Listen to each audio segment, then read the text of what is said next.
모습을 하고 어떤 역할을 하나. 이 부분이 우리가 이제 이 입문반에서 아주 굉장히 중요한 부분입니다. 우리가 이 처음에 입문해가지고 웬 부처가 이렇게 많고 부처님이 많고 보살님이 많고 근데 이제 어떤 절에 가면 뭐 어떤 부처님을 모셔놓고 어떤 모습 이게 굉장히 헷갈려요. 이거 정리가 되기 머릿속에서 정리되려면 한 몇 년 걸립니다. 그래서 오늘은 저 개발적으로 이 부처님의 명호 그다음에 수인이라 해서 수인 이런 걸 중심으로 해서 한번 공부를 해보도록 하겠습니다. 그러면 요 공부를 하시면요, 우리가 이제 어떤 절에 가면은 법당, 뭐 대웅전에 모신 법당의 주인공은 뭐 석가모니 부처님입니다. 대적광전이라는 편에게 붙은 데는 뭐 비로자나 부처님입니다. 그다음에 극락전이라는 편에게 붙은 데는 아미타불이다. 이렇게 이제 우리가 알 수가 있는데, 요건 이제 원칙이고요. 예외가 항상 예외라는 게 많이 있습니다. 대웅전에도 딱 들어가 보니까 이제 가운데 비로자나불이 이제 비로자나불을 모시는 데도 있고요. 그 도선사 같은 데는 이제 대웅전 딱 들어가면은 대웅전이라는 편에게 있는데 거기에 모신 부처님은 아미타 부처님입니다. 이제 그런 것을 우리가 이제 공부를 하고, 우리가 그 조그만 집단도 이제 그 집단을 이끌어가는 분들이 필요하죠. 그래서 우리 입문반도 이제 회장님, 부회장님, 그 다음에 이제 법등장 몇 분을 좀 이렇게 뽑는데 조금 늦었습니다. 그래서 오늘 이따가 이제 1교시 끝나고 이제 그 회장 선출을 좀 하고요. 그 다음에 이제 다음 주는 우리 갑사 간다 그랬죠? 네. 갑사하고 이제 신원사, 이 가을 정취가 무시풍기는 절입니다. 그래서 하루 좀 우리 절 구경 좀 하고 거기 대웅전에 모신 부처님이 어떤 부처님인가 한번 이렇게 한번 좀 각자 좀 맞춰보기로 하고요. 그렇게 좀 하도록 하겠습니다. 그 다음에 이제 11월 달에는 갔다 와서 그 다음 주는 제가 30일 날은 제가 한 번 더 수업을 하고 11월 달에는 우리 이제 주지 스님이 이제 4시간인가 이제 이렇게 강의를 하시고 그 다음에 12월 달 되면 다시 제가 해서 마무리를 하는 걸로 하겠습니다. 한 반 정도가 좀 지나간 것 같은데, 오늘이 이제 그 지장제일이라고 해요. 그래서 이제 우리 신도님들이 좀 많이 오시지 않고 좀 오셨는데, 제일입니다. 제일이 아니라. 그래서 우리가 이제 일반적으로 지내는 제사는 제죠, 제. 제고 이제 절에서 지내는 건 제입니다, 제. 그래서 우리가 천도 제가 아니고 천도 제, 49 제. 전부 다 제라고, 절에서 무조건 다 제입니다. 생전 예수제. 절에서 예수제도 지내요. 그 이제 윤다 있는 데는 모두 예수제를 지냅니다. 예수님을 이렇게 제사 지내는 게 아니고 내가 생전에 죽어서 받아먹을 제를 갖다가 살아서 이제 지내는 그런 것이 또 있습니다. 이 제라고 하는 거는요, 요게 목욕 재개할 때 요거 저거가 어떤 목욕 재개도 이렇게 쓰죠. 이렇게 써서 요거는 이제 목욕 재라고 있습니다. 이것도 그냥 이렇게만 써서 이것도 목욕 재개라서 재라고 읽어요. 그것도 질자지만 이제 목욕 재개할 때는 재라고 읽어서, 재라는 말은 가지런하게 한다. 가지런하게 한다. 마음을 가지런하고 깨끗하게 해서 그날 하루만이라도 절에 와서 부처님처럼 보살님처럼 살려고 하는 게 제일입니다. 근데 요새는 이제 제사 지내는데, 오늘 지장제일이면 오늘 하루만이라도 절에 와서 지장보살처럼 원을 세우고 깨끗하게 살겠다는 것을 다짐하는, 그걸 실천하는 날이 제일입니다. 불교에서는 모두 몇 개의 제일이 있어요? 한 달에 10번의 제일이 있습니다.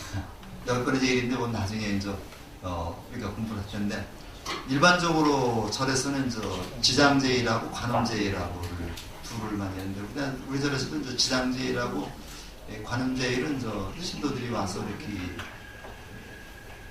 제를 지내는데, 사실은 제사가 목적이 아니라 우리가 이제 마음을 깨끗이 하고 부처님처럼 살려고 하는 그런 다짐을 하는 게 제일이에요. 10번의 제일이 있습니다. 그거는 저 나중에 여기 교재에 다 나와요. 찾아보면 좀 10제일이라고 합니다. 그렇게 하고, 근데 안타깝게도 좀 요즘에 우리 저도 조금 좀 이 분위기가 좀 침체가 돼가지고 제일에 사람들이 많이 안 와요. 사실은 제일에 법당이 좀 넘칠 정도로 이렇게 와야 되거든요. 제가 좀 초창기에 제가 한 15한 5, 6년 제가 여기 나오게 됐는데 초창기에는 일요법회도 굉장히 사람들이 많았습니다. 근데 이제 이런저런 저런 이런 이유로다가 그 이유를 저는 알고 있어요. 알고 있는데 조금 나왔는데 다시 이제 우리 주지사님이 요새 새롭게 좀 분위기 쇄신을 한다고 그래서 조금씩 좀 나아지고 있습니다. 점점 나아질 겁니다. 그래서 이제 요거를 보는데 유인물을 중심으로 해서 이제 우리 교재는요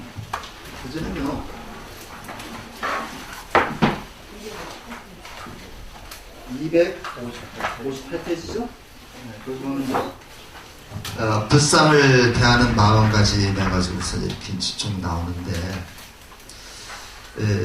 우리가 이제 불상이라고 그럴 때는요 어떤 거 불상이냐면 여러 가지 쭉 나오겠습니다만 맨 처음에 그 밑에 1번 그 번호가 있는 게 있죠. 부처님에 대한 존경과 그리움으로 불상을 모시다 이렇게 돼 있고, 그래서 언제 그 다음 페이지 보면요 289쪽에 보면은 뭐라고 되어 있냐면 열반에 드신 후 다시 돌아가서요. 그 다음 페이지 259쪽에 맨 위에 보면 열반에 드신 후, 열반에 드신 것은 우리가 보통 돌아가신 것을 열반에 드셨다고 그래요. 근데 사실 그 말은 정확한 말은 아니지만 일반적으로 스님이 돌아가시거나 열반에 드셨다, 원죄 드셨다고 얘기를 합니다. 그렇게 알아두시면 되겠고요. 500년 동안은 부처님이 형상되신 보리수, 법륜, 탑 등을 예배의 대상으로 삼았다.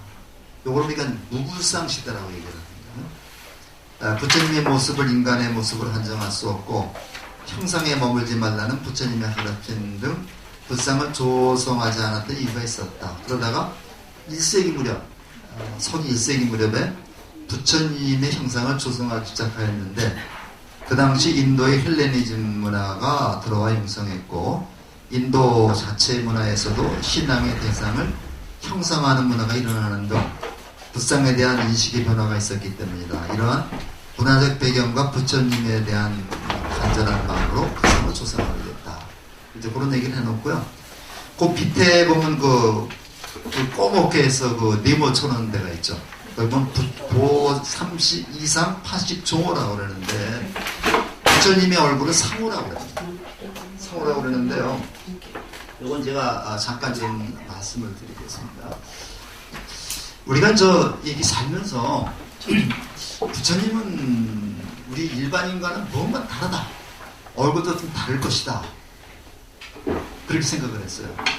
임금님도 우리 보통 사람들하고는 다르다고 생각해서 임금님 얼굴을 뭐라고 그래요? 임금님 얼굴을 용안이라고 그러죠. 근데 이제 부처님의 얼굴은 뭔가는 다를 것이다 해서 뭐에 좀 다른 특징이 있을 거다. 그래가지고 30 이상 80종을 30 이상 80종어라고 해요. 요거 종호입니다. 30 이상 32가지의 큰 특징과 80가지의 작은 특징이 있을 것이다. 그래서 이제 이 얘기가 초기불 경전에 굉장히 많이 나와요. 쉬운 예로다가 부처님의 귀는 여기까지 길죠. 길고 혓바닥이 딱 해서 이마를 넘는 혓바닥이 길다. 그 다음에 또 손을 이걸 내면 손이 무릎까지 닿는다고 이런 여러 가지 이제 특징이 있습니다. 그래서 요 상자하고 요 호자를 떼가지고 이걸 상호라고 그래요. 그래서 부처님의 얼굴을 상호라고 합니다. 부처님이나 보살님이 여기서 상호라고 그래요. 상호, 그러니까 부처님 얼굴 참 멋있다 이러지 말고 부처님 상호가 원만하시다 이렇게 이제 얘기를 하는 겁니다. 그렇게 얘기를 하는데 부처님이 이제 그 일설에는 이제 우전왕이라고 하는 왕이 있었다고 그래요. 우전왕이라는 왕이 있었는데 그 부처님이 살아생전에서 제자들 너무 싸우는 말을 안 듣는 거예요. 그거 맞습니다. 지금도 그렇지만 부처님 당시에도 말 안 듣는 분들이 굉장히 많았던 것 같아요. 말을 되게 안 듣고 서로 저들끼리 패거리 싸우니까 부처님이 이제 그냥 꼴뚜비기 싫으니까 그냥 얼른 사라져버렸어요. 사라져버렸습니다. 석 달 동안인가 이제 사라졌는데 경전에는 이제 부처님이 어머니 돌아가신 어머니가 계신 것이 도리천이라는 그 하늘이 있는데 하늘이 28개가 있습니다. 맨 밑에 이제 사천왕천이 있고 그 다음에 이제 제석천이 있고 도리천이 있는데 그렇게 높은 곳은 아닙니다. 도리천이 계신데 하늘로 올라가서 도리천에 가서 어머니를 제도했다. 이런 얘기가 나와요. 근데 거기 나라에 우전왕이라는 왕이 있는데 부처님이 사라지니까 너무 부처님의 모습이 보고 싶어서 사진도 없잖아요. 그래서 이제 우전왕이 부처님의 얼굴을 이렇게 상호를 조각해서 모셨다. 이게 불상의 기원이다. 이렇게 얘기를 하는데 이거는 거의 신빙성이 없습니다. 살아계실 때마다 신빙성이 없고 대체적으로 이제 신빙성이 있는 게 뭐냐면요. 기원 후 부처님이 기원전 500년 정도에 돌아가시죠. 그래서 2563년 전에 돌아가십니다. 그래서 이제 부처님이 그때까지는 불상을 모시지 않고 그때는 무불상 시대라고 그래요. 무불상 시대라고 해가지고 불상 시대라고 해가지고 부처님을 모시지 않고 코끼리라든가 또는 보리수라든가 부다가야라고 거기 가면 부처님이 발자국이 이렇게 있습니다. 지금도 있습니다. 그런 거라든가 이런 여러 가지들을 모셨어요. 그래서 거기다 예배를 했습니다. 혹시 태국 같은 데 가면요, 남방 쪽에 가면은 관공서 같은 데다 코끼리 이렇게 모셔놓은 게 있죠. 코끼리가 부처님입니다. 그래서 서산에 가면 상왕산이라고 있어요. 상왕산이라고 있는데 이 상왕산이 상왕이 부처님입니다. 부처님 상왕이라고 그래요. 그래서 상왕산에 이쪽에 가면 개심사가 있고 저쪽에 가면 유명한 마의 삼전석도 있고 상왕산입니다. 그래서 우리가 보면 또 수독사를 많이 가가지고 수독사를 보고 거기까지 벌고 왔는데 우리는 더 좋은 데 가려고 값사를 다 바꿨습니다. 근데 이거 오셨는데 기원 후 1세기경에 누가 오냐면요. 이 기원전하고 기원후를 옛날에 BC AD라고 썼죠. 이렇게 썼죠.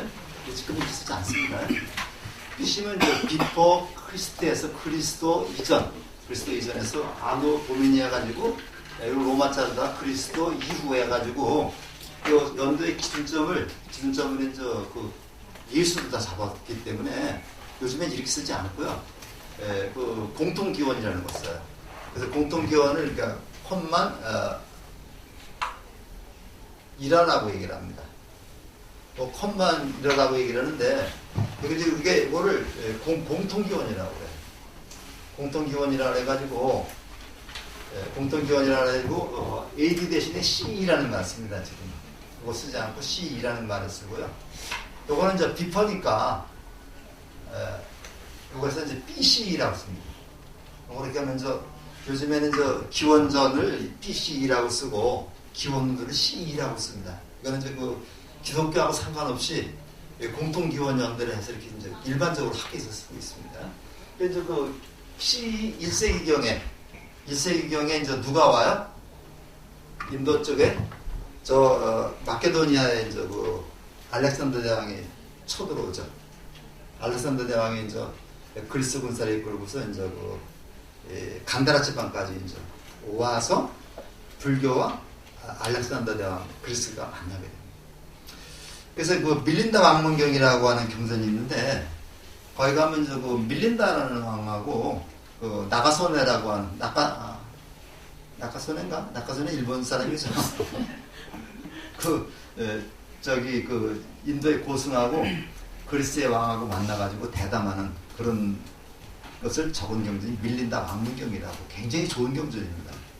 그래서 우리가 이제 경전반에서 그 경전도 이제 공부를 했었는데 인도의 그 사상과 불교 사상이 만나가지고 이제 이렇게 서로 대화하고 설득하는 그런 내용인데 이 그리스 쪽에서는요. 그리스 쪽에서는 이제 그 인물을 갖다 이렇게 새기고 하는 걸 굉장히 좋아했어요. 로마 황제들은 거의 다 동전에 다 이름이 새겨져 있죠. 새겨져 있는데 이 동양에서는 이렇게 자기 인물을 새기는 거를 굉장히 꺼려했어요. 좀 신비스럽지 않다 해서 그런지 모르지만 꺼려했겠는데 요게 이제 그 헬레니즘 문화가 이제 또 오면서 바로 인도에 와 만나가지고 그 간다라 지방에서 불상이 생깁니다. 간다라 지방에서 생기고 또 하나는요 미투라라고 하는 데가 있습니다. 미투라 지방은 인도 중부 쪽에 있는데 미투라에서 또 불상이 생겨요. 기원후 1세기에 이제 여기서 생긴 불상이 있고 여기서 생긴 불상이 있는데 이걸 간다라 불상, 이걸 미투라 불상이라고. 근데 여기에는 인도에다가 뭐가 들어갔어요? 서구풍이 들어갔죠. 서구풍의 그런 것이 들어갔고 요거는 인도의 그런 모습이 되겠습니다. 그러니까 요거는 약간 사색적인 모습이다. 이 얘기를 해요. 사색적이고 우울한 모습이다. 그 다음에 이 인물도 서양인을 많이 닮아가지고 이스라엘은 그 모델이 알렉산더 대왕이다 이렇게 하는 사람도 있습니다. 근데 미투라 불상은 서양 영향을 받지 않았기 때문에 인도인의 그러한 활달하고 원만한 그러한 모습을 갖고 있습니다. 그래서 이쪽에는 우리가 양견 옷을 입어도 옷이 양쪽에 다 이렇게 통견이라고 그래요. 그거 갖다가. 우리 법당에 가보면 우리 부처님은 어깨를 다 이렇게 덮습니다. 이게 통견회. 이거 통견회라고 그래. 이런 옷이 있고, 그 다음에 오른쪽 어깨를 이렇게, 왼쪽 어깨죠. 오른쪽 어깨를 이렇게 저기라는 게 있죠. 이렇게. 옷을 걸치지 않는 게 있죠. 요거를 우리가 이제 편단우견이라고 해요. 그러니까 스님들이 그 가사를 수하실 때 오른쪽 어깨를 드러내고 하죠. 오른쪽 어깨 드러내고 왼쪽 어깨만 이렇게 하는데 이거는 인도 풍습입니다. 인도 풍습이 돼가지고 고대 인도에서는 옷을 입을 때 오른쪽 어깨를 드러내고 옷을 입지 않고 한쪽만 거치는 거를 갖다가 상대방의 예의로 봤다고 그래요. 그래서 이쪽에는 이렇게 편단우견, 요거는 편단의견이라고 해요. 편단우견. 그 다음에 요거는 통견이라고 합니다. 요런 식으로 이제 각자 발전을 했어요. 약간 우울한 모습, 약간 좀 서구풍의 우울한 모습, 불상 상호가 요런 인도풍의 원만한 모습. 이렇게다가 4세기경에 구타 왕조가 등장합니다. 이거 4세기경입니다. 4세기경에 구타 왕조가 등장하면서 미투라 불상하고 간다라 불상의 장점만 취해가지고 새로운 불상이 조성이 됩니다. 새로운 불상이 조성이 된 이 형태가 중국을 거쳐서 우리나라에까지 오게 된 겁니다. 알겠습니까? 그래서 이제 우리가 간다라 미술은 많이 들어보셨죠? 그래서 이제 간다라 불상하고 미투라 불상이 거의 같은 시기에 등장하는데 이것이 4세기경에 굽타 지방에서 새로운 형태의 불상이 조성이 돼서 이것이 중국을 거쳐 한국으로 오고 한국을 거쳐서 일본으로 가게 된다. 그런데 그 불상이 그 나라로 가면서 어떻게 됩니까? 가서 그 지역의 사람들을 닮아가게 되는 거죠. 그래서 우리나라 불상은 우리나라 사람은 저거가 합니다. 우리나라 얼굴 닮아가요. 중국 불상은 중국 사람의 그 얼굴을 닮아가서 대륙적인 좀 큰 그게 있어요. 우리나라는 거기에 비해서 굉장히 오밀조밀하죠. 이렇게 차이가 있고, 사람들이 아주 여유 있을 때는요, 여유 있을 때는 얼굴이 아주 얼굴도 크고 배도 좀 나오고 이런 그 원만한 불상을 조성을 하는데, 못 살 때는 얼굴도 좀 마르고 그 다음에 몸도 훌쭉하고 이런 불상을 조성하기 때문에 그런 불상의 모습을 보고서 그 시대를 갖다 다 짐작할 수가 있습니다. 전문가들은 다 그런 거 보고 다 하는 겁니다. 그렇게 해서 요거는 몽고 침입 때 뭐 그때 불상이다 하고 임진왜란 때 불상이다 할 수가 있습니다. 우리는 그런 건 모른다 하더라도 우리가 이 불상의 모습과 요거를 보면서 한번 보게 됐습니다. 그러니까 우리 불상은 뭐라 그랬어요? 우리 불상은 국다 시대 국다 불상이 들어온 거다. 그래서 이렇게 보면서 좀 간단하게 요거 각 사찰의 법당에 모신 불보진 명호와 역할, 법당에 하면 기도 수행이 하는데 요거를 좀 구분해보는 방법이 있습니다. 자, 불상의 유의미와 유래인데 예배 대상이 되는 부처님과 보살 등의 모습을 형성하는데, 불상하면 요 말 자체는 부처님의 모습이라고 하는 그런 뜻인데, 불상하면 부처님의 모습만을 불상이라는 뜻은 맞습니다. 그래서 같이 보살에 새기는 것도 우리가 불상이라고 그러고, 사부대 있죠. 천부 신장, 팔부 신장 새긴 것도 우리가 불상이라고 그래요. 넓은 의미에서는 우리가 다 그런 걸 불상이라고 그러고, 좁은 의미에서는 부처님의 특히 모습을 새긴 것만. 그래서 우리가 보는데, 또 불상도 그 재질에 따라서 돌로 새긴 불상이 있고, 또 뭐가 있어요? 나무로 만든 것도 있고, 또 이렇게 동을 갖다가 금동을 갖다 이렇게 부어서 만든 것도 있고, 또 종이로 다 만든 것도 있습니다. 그 종이를 이렇게 물에다 불려가지고 이렇게 만든 것도 있고, 또 소조불이라는 게 있어요. 소조불. 우리가 그 무량수전 내면 그 아미타열의 그 소조불이다 이렇게 하거든요. 그 소조불이라는 말 많이 들어보셨죠? 요거는 불상의 그 틀을, 새끼 같은 걸 불상의 틀을 만들어 놓고 거기다가 진흙을 만들어서 붙이는 겁니다. 그리고 그걸 붓는 거예요. 붓은 다음에 거기다가 금칠을 하는 겁니다. 이게 소조불이라고 그래요. 그래서 이거는 또 재료에 대해서 있는데 또 더 공부를 할 겁니다. 그래 가면 읽을 때는 나무를 깎은 부처님이냐 뭐 여러 가지가 또 있습니다. 공부를 하니 요거는 불족적은 요거는 부다가야 부처님 성지 거기에 모셔는 이제 깨닫고 나서 처음으로 땅을 밟았을 때 이제 그 족적이라 그러는데, 우리가 저도 가서 그 사람들 TV에서 봤는데 그냥 그렇다고 봐야죠. 그리고 룸비니 동산 가면 그 탄생지가 있는데, 거기에는 그 오른쪽 옆구리로 나와가지고 처음으로 땅을 밟은 그 유적이 또 있습니다.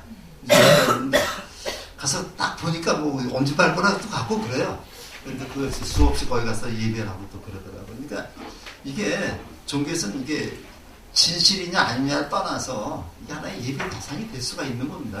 이게 꼭 이게 말도 안 돼 이렇게 하면 또 안 됩니다. 그래서 분황사에 가면 이런 부처님이 또 있죠. 신천층에 아까 얘기했죠. 30 이상 80종호 30대 두드러 특징과 80의 세입적인 특징이 있다. 그래서 이렇게 하면요, 80 이상 80종호에서 이렇게 딱 스마트폰 두드리면 다 나와요. 다 나오는데 이렇게 꼭 이렇게 알 필요는 없고요. 금색의 미간 백호. 근데 부처님은 왜 금색을 칠했을까요? 보통 그 노란색이죠? 왜 노란색을 칠했을까요? 이게 중국 동양 쪽에서는요, 노란 색깔이 우주의 중심이 노란색. 우리 청룡 사군자 많이 사실도 많이 배웠죠. 청룡, 좌청룡, 우백호, 남주작, 북현무. 그러니까 이제 동쪽은 파란 색깔, 청룡이니까요. 서쪽은 백호니까 하얀 색깔. 남쪽은 주작이니까 이 주자가 붉은 주자입니다. 붉은 색깔. 북쪽은 현무니까 현자가 검은 현자죠. 검은 색깔. 가운데는 뭐예요? 가운데는 황룡입니다. 황룡이란 이제 누런 용이 이제 중심이 되기 때문에 황룡이다. 그래서 중국의 천자의 옷이 누렇죠. 노란 옷을 입죠. 그리고 이제 자기들이 세계 중심이 중국이라는 말 쓰는데, 세계 중심은 내가 서 있는 데가 세계 중심입니다. 지구는 둥그니까 내가 서 있는 곳이 항상 제일 높아요. 그러니까 우리가 있는 데가, 내가 있는 데가 세계 중심이야. 그러니까 내가 주인공입니다. 근데 그 중국 놈들은 자기들만 세계 중심이라고 해서 이렇게 했는데, 우리 변두리 자체했잖아요. 근데 이제 그렇지는 않고 우리도 세계 중심에 있는 거고, 그래서 우리나라는 제후의 나라이기 때문에 노란 옷을 못 입었어요. 노란 옷을 못 입고, 우리가 이제 저 사람들이 폐하할 때 우리는 전하루다가 격을 낮췄고, 저 사람들이 태자할 때 우리는 세자하루다 격을 낮췄고, 이렇게 이제 그래서 이제 조금씩 다르다 그랬죠.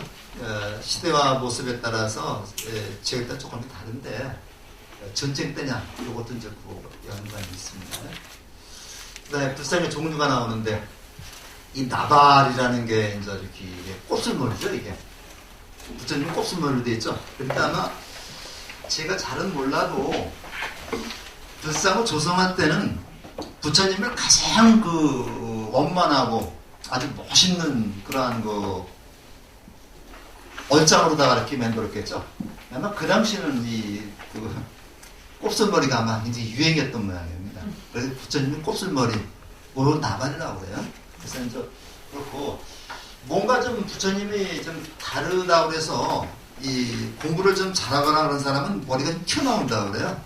그래서 부처님은 머리가 약간 정수리가 좀 튀어나오게 조성을 했어요. 보통 사람과 좀 다르게 해야 되니까요. 그래서 가사를 걸치고 있다 했는데, 이 걸친다는데, 이 걸치는 것을 우리가 수라고 그래요. 수에서 이게 이제 호교원에서도 이렇게 쓰는데, 이 수입니다. 그래서 우리 스님들이 입는 옷이 장삼하고 가사입니다. 장삼은 희색 옷이 장삼입니다. 이건 일반 평상복입니다. 평상복이고, 가사는 왜 가색 나는 거 있죠? 이 가색을 괴색이라고 해요. 괴색이라 해가지고, 요거는 가장 천박한 색깔입니다. 가장 천박한 색깔이다. 원래는. 그래서 스님들 비구라는 말이 원래 무슨 말이에요? 비구라는 말이 원래 점잡게 말하면 걸사. 점잡게 말하면 비구가 걸사라는 말입니다. 스님이 걸사라는 말입니다. 걸사가 무슨 말이에요? 거지를 점잡게 말하면 걸사가 되죠. 빌어먹는 사람. 그래서 이제 우리가 비구이기 때문에 스님들이 입는 옷은 이제 우리가 괴색이라 해서 이건 제일 천박한 색깔, 낮은 색깔입니다. 근데 이걸 갖다 황금빛으로 잘못된 거죠. 그래서 이 가사는 법이기 때문에 요거는 함부로 입는 게 아니죠. 함부로 입는 게 아니라 법당에 들어가서도 꼭 그 가사를 이렇게 잘 안고 들어가서 여기다 이렇게 보통 이렇게 안고 들어가죠. 이렇게 들고 들어가지 않고 이렇게 안고 들어가서 머리에다가 이렇게 이마에다가 찍고 머리 안에서 가사를 이렇게 수하시죠. 법회가 끝나면 가사를 다시 접어서 넣습니다. 그렇게 소중한 건데, 이 가사는 우리가 이제 걸친데 입는다고 해서 가사를 수한다고 해요. 가사를 수한다. 근데 이게 호교원에서 나온 말에서 가사를 걸친다고 썼는데, 걸치는 게 수한다는. 그 다음에 요게 통견이입니다, 요게 양쪽, 여기를 다 덮었죠? 통견이가 됩니다. 그 다음에 보살은 머리에 보관을 쓰고 있다. 이게 보관입니다. 왕관이 보관을 쓰고 있고, 천의도 의자가 잘못됐어요. 이게 그냥 요런 오대자입니다, 이게. 오대자인데, 천의는 무슨 옷이에요? 하늘 선녀들이 입는 옷인데, 천의 무봉이라 그러죠. 이런 들어보셨어요? 천의 무봉이다 해서 봉자가 꿰맬 봉자입니다. 천의는 꿰맨 자리가 없다. 그래서 자연 그대로 만들어시고 인위적으로 만들지 않은 옷이다 해서 이제 우리가 천이라고 얘기하는데 이 보살이 입는 이 옷은 이게 천이라고 해요. 천의 장신구를 달고 있다. 이 장신구를 많이 달고 있는데 이 부처님은 완전히 높은 경지에 도달한 분이죠. 더 이상 치장할 필요가 없어요. 여러분 혹시 로마 시대 영화 보면은 로마 황제들은 왕관 안 쓰고 있죠. 맨머리에 있죠. 그건 더 이상 최고 경지에 오르는 사람이기 때문에 더 이상 치장할 필요가 없는 겁니다. 그래서 부처님은 그런 의미에서 더 이렇게 왕관이라는 이름을 쓰고 있지 않는데 보살은 부처가 되기 위해서 노력하는 수행하는 분이기 때문에 자신을 중생들에게 장호방하게 보일 필요가 있기 때문에 이렇게 보관을 쓰고 이렇게 보석을 주렁주렁 달고 있습니다. 저 대구에 가면 저 파괴사라고 팔공산에 있습니다. 팔공산 가면 우리 갓바위 있고 고자 한쪽 곁에 이제 파괴사도 있고 동화사도 있고 이제 그런데 파괴사 가면 저 거기 성전함이라고 여기 그 성철 스님이 수행했던 곳이죠. 어머니가 찾아오니까 이제 첫점함을 치고 어머니를 만나주지 않았다는 데가 이제 파괴사 성전함인데 파괴사에서 한 시간 정도 걸려가면 있습니다. 파괴사 성전함도 한번 가봤는데 여기 이제 원통보살에서 관음보살상이다. 그 다음에 이제 신장상은 이제 이건 부처님의 법을 지켜주기 때문에 무장의 모습을 하고 있고 칼을 들고 있고 뭐 창을 들고 있고 그렇죠. 사천왕처럼. 그래서 그 갑사에 가서 이제 아마 사천왕 문을 보면 또 나옵니다. 그 다음에 나한상은 이게 머리 깎은 나한되는 모습인데 여기 이제 거조함이라고 지금 거조사라고 그래요. 거조사에 이제 500나한을 모셨는데 굉장히 유명하죠. 영천에 있습니다. 영천에 있는데 여기 그 500나한은 그 국보로 다 지정되어 있습니다. 그래서 500나한을 엄청나게 잘 모시고 있는데 여기 저 동탄 심도시대 가면 거기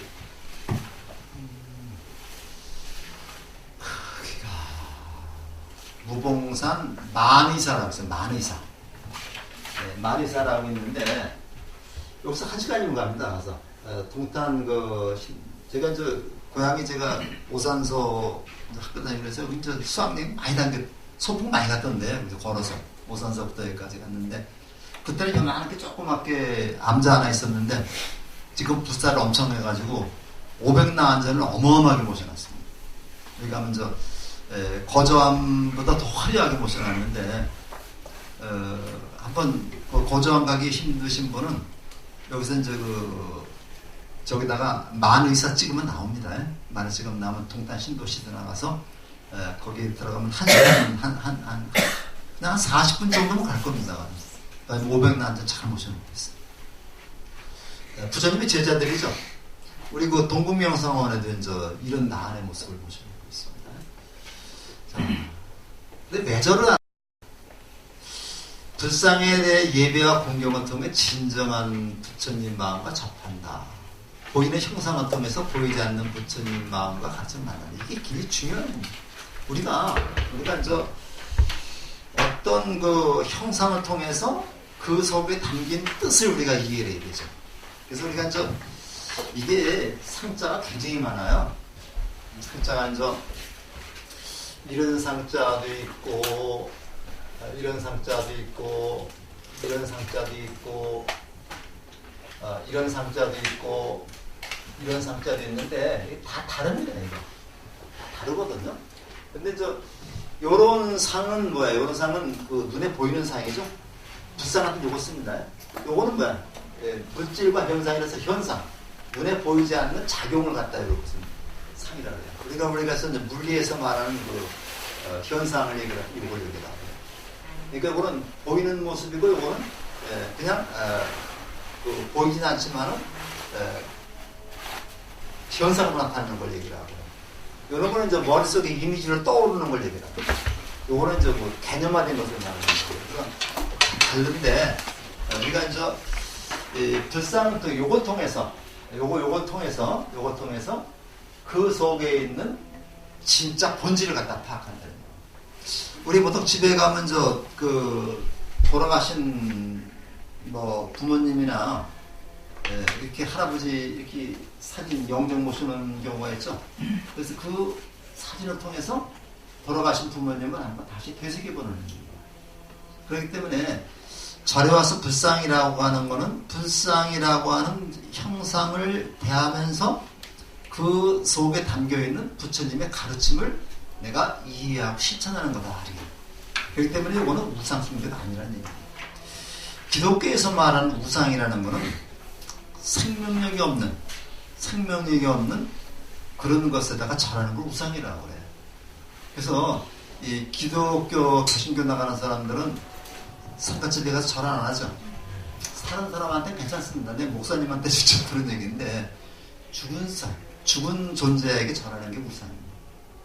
근데 이제 우리가 불교에서의 가님하고 다르죠. 근데 거기 예수님 어때? 예수님은 죽었어요? 안 죽었어요?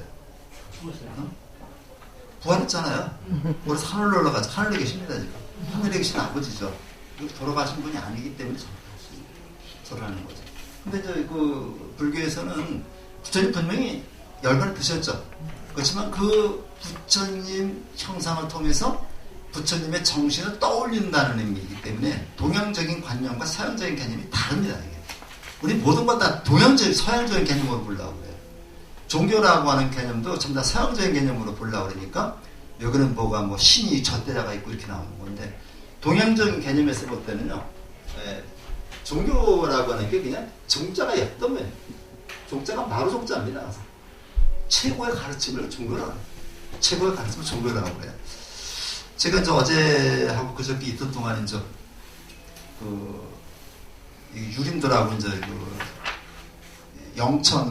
삼척향교를 좀 갔다가 어제 이제 왔는데 삼척향교에서도 강원도 향교재단 이사장이라는 사람이 와서 이제 이렇게 특강을 했는데 당당하게 유교는 종교가 아니라고 이렇게 얘기해요.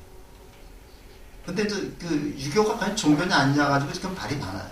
근데 여기 이제 인천향교 쪽에서도 유교는 종교가 아니다. 그냥 생활 철학이다. 그렇게 이제 얘기해서 생활 철학이라는 건 그 진리가 아니죠.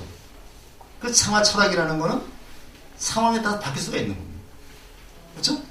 그러니까 이제 그 조선시대에는 이거 상투 틀고 이게 생활철 기본인 이게 진리였었는데 지금 그거 안 하잖아요. 그래서 나는 열심히 나는 유교도 종교다. 이렇게 이제 생각을 하고 있는데 그렇게 큰 직책을 맡은 분들이 유교는 종교가 아니다. 그러면 7대 종교에서 빠져야죠. 그렇게 되는 거죠.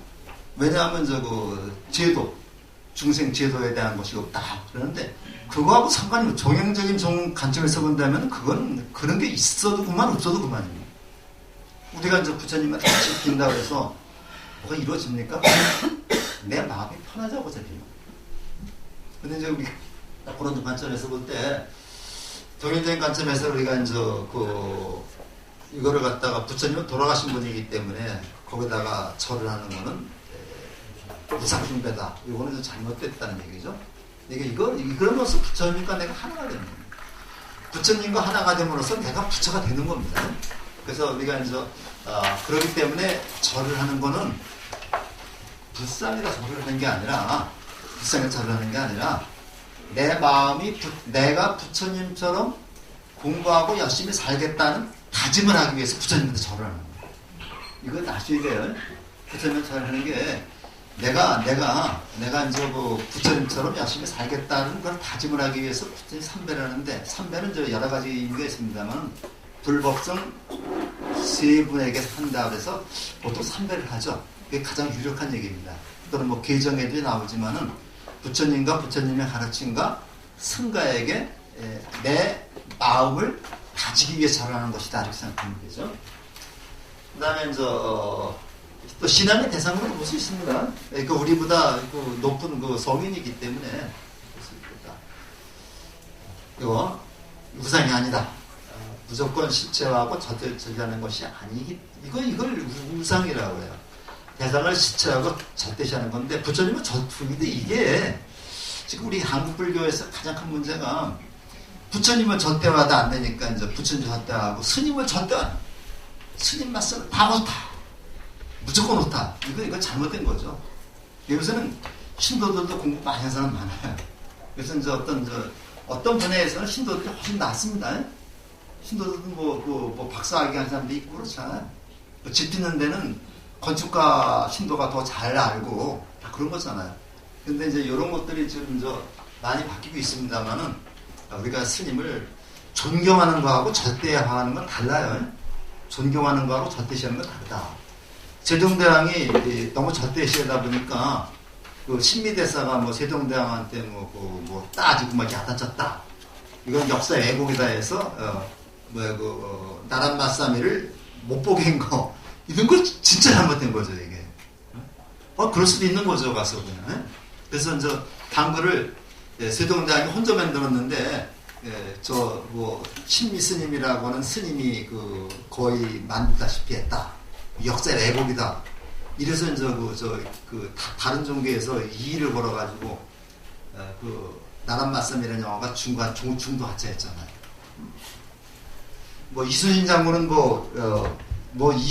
23전 그러니까 그분은 나가기만 하면 이긴다. 그건 아니죠. 이기기 위해서는 무진 노력이 필요했던 거예요. 작전이 필요했고요. 근데 그런 거 다 빼버리고 승리한 것만 가지고 따지는 거예요. 자, 보이는 형상을 통해 보이지 않는 부처님 찬다면 이거는 진정한 부처님 신견이기 때문에 우리는 우상 숭배가 아니라는 얘기죠. 자, 구분하는 방법. 내 많이 존재하는가? 불성을 믿고 빼는 누구나 부처이기 때문에 많을 수밖에 없고요. 중생의 어머니 다양하기 때문에 많을 수밖에 없다. 그런데 이건 알아줘야 됩니다. 역사상 모습을 드러내는 유일한 부처님은 석가모니 부처님 한 분뿐입니다. 석가모니 부처님 한 분밖에 없습니다. 근데 이 석가모니 부처님의 수많은 가르침에서 여러 불보살이 다 나온 거예요. 석가모니 부처님이 이제 극락세계 얘기하면서 아미타불을 만들어낸 거고요. 그렇게 보면 됩니다. 아픈 사람한테 의사 부처님 만들어서 이제 약사열을 만들어 놓은 거고요. 그러니까 나머지 부처님은 다 부처님의 가르침에서 나온 부처님이고 실체가 없는 겁니다. 근데 석가모니 부처님은 실제로 존재했던 부처님이에요. 그래서 우리가 석가모니 부처님을 화신불이라고 얘기합니다. 그래서 그런 점들 좀 알아두시면서 이거 조금씩 공부를 해가면 알겠고, 다음에 다음 달에 우리 주지스님이 강의하실 때 좀 그런 얘기를 할 겁니다. 자, 어떤 시험당 이름에 따라 요거 이름을 조금 이따가 다음 시간에 보도록 하죠. 석가모니 배웅전이 제일 많죠. 배웅전 갔던 주불이 석가모니 분이고요. 관음전에는 관세음보살, 손모양을 요거 수인이라고 그래요. 이건 손 모양이 여러 가지 모양이 있죠. 요렇게 한 모양도 있어요. 요렇게 한 모양도 있고, 그 다음에 일반적으로 우리가 항마초증이라 그래가지고 여기 선정이라는 것들이 여러 가지가 있는데 요거 수인에 따라서 보는데 개인이라는 경우도 있어요. 수인이라고 할 때는 아무것도 갖지 않고 하는 건데 개인이라는 게 있습니다. 개인이라고 할 때는 이때는 개자라고 있습니다. 서자라고 있지 않고 여기 개인이라고 있는데 개인이라고 할 때는 손에다 뭘 지물을 가지고 있는 관세음보살이 물병을 들고 있다. 이건 개인입니다. 정확해요. 약사열애불이 약합을 들고 있다. 이건 개인입니다. 그냥 아무것도 들고 있지 않은 게 수인이고요. 근데 보통 같이 묶어서 수인이라고 얘기도 해요. 삼존불인 경우에 주불 부처님의 성격에 따라서 그런데 여기는 무이사 거저함에 요분이 석가모니 부처님인데 무슨 아까 여기에는 관세음보살하고 지장보살을 모셨어요. 지장보살은 항상 거의 보관을 하지 않습니다. 맨머리로 돼 있어요. 그 다음에 근데 일반적으로 석가모니 불 같은 경우에는 영조 쪽에 문수보살 여기에 보현보살을 모시는 게 원칙입니다. 자, 대웅전 우리가 자 여기서 대웅전 전통 정각의 사찰일 때는 전과 각 요거 얘기했나요? 전은 불보살님을 모시는 전이고요. 각은 일반 신중들을 모시는 각입니다. 격이 낮죠? 전보다 격이 낮습니다. 누라고 하면 2층으로 된 집을 누라고 그래요. 2층으로 된 집. 그 다음에 각이라고 하면 1층으로 된 집. 그래서 우리가 여기에는 보통 누각에는 부천사명 같은 것을 모시고요. 당이라고 하면 그 당이라고 하는 게 당이라면은 이거는 사람들을 모신 데를 당이라고 해요. 그래서 그 지하철에 유명했던 스님들을 갖다가 영정을 모신 데를 당. 근데 절에 따라서 요게 병칙이 달라지는 경우도 있어요. 보통 이제 그 스님들을 모신 데를 당에서 뭐 조사당 이렇게 얘기하는데 송광사 같은 데는 무슨 절이라고 그래요? 승보사찰입니다. 승보사찰이기 때문에 스님들의 영정을 모신 데를 국사전이라고 해서 이거를 격을 높여놓고 얘기해요. 이거 송광사의 특징입니다. 그래서 이제 우리가 이제 배우는데 수덕사 대웅전은 요거는 국보 49호로 지정됐는데 한 700년 된 건물. 고려시대 건물이죠. 그래서 고려시대 700년 된 건물로 요 수덕사 대웅전, 그 다음에 영주 부석사 무량수전, 그 다음에 안동의 봉정사라고 있습니다. 안동 들어가는 고스톱 나무 입구에 봉정사라고 아주 유서 깊은 절이 있는데, 거기 뭐 극락전, 요것이 700년 정도 된 목조 건물인데, 학자들은 보통 제일 오래된 건물로 봉정사 극락전을 꼽고, 그 다음에 영주 부석사 무량수전, 많이 가보셨죠? 네. 가보셨죠? 네. 꼽고, 그 다음에 요 수덕사 대웅전을 꼽는데, 수덕사 대웅전은 거기 그걸 해체해 보니까 중수기가 나왔어요. 나와가지고 이 건립한 정확한 연대를 알 수 있는 유일한 건물입니다. 그래서 700년 지난 지가 얼마 안 돼요. 그래서 요거를 바탕으로 해서 했는데, 요걸 우리가 여기가 이게 맞배지붕이라고 그래. 맞배지붕이라고 그래고, 그 다음에 또 멋있는 걸 팔짝지붕이라고 얘기하는데, 요건 우리가 감상하면서 제가 말씀을 드리겠습니다. 요게 수인인데요. 이 부처님의 석가모니 부처님의 다섯 수인이 있는데, 기본 수인입니다. 선정인, 선정인 우리가 선정할 때 이렇게 하고 있죠. 선정인. 그 다음에 항마촉지인에서, 요거는 항마촉지인인데, 선정인에서 왼손을 풀어가지고 왼손으로 땅을 짚는다는 얘기입니다. 항마. 마왕을 항복받기 위해서 땅을 지그시 누른다는 얘기입니다. 요거는 부처님이 깨달을 때 마왕이 와서 막 그렇게 방을 놓으니까 부처님이 선정을 풀어서 요거 눌러가지고 지신을 불러냅니다. 지신을 불러내가지고 내가 깨달았다는 것을 증명하는 그런 내용이 있어서 요 항마촉지인이 우리나라에서 가장 많습니다. 항마촉지인을 하면 거의 다 99%는 석가모니 부처님으로 보면 됩니다. 근데 남은 1%가 있죠. 요게 예외입니다. 그러니까 어떤 때는 아미타불도 항마촉지인 한 데가 있고, 심지어는 관세음보살도 항마촉지인 한 데가 있습니다.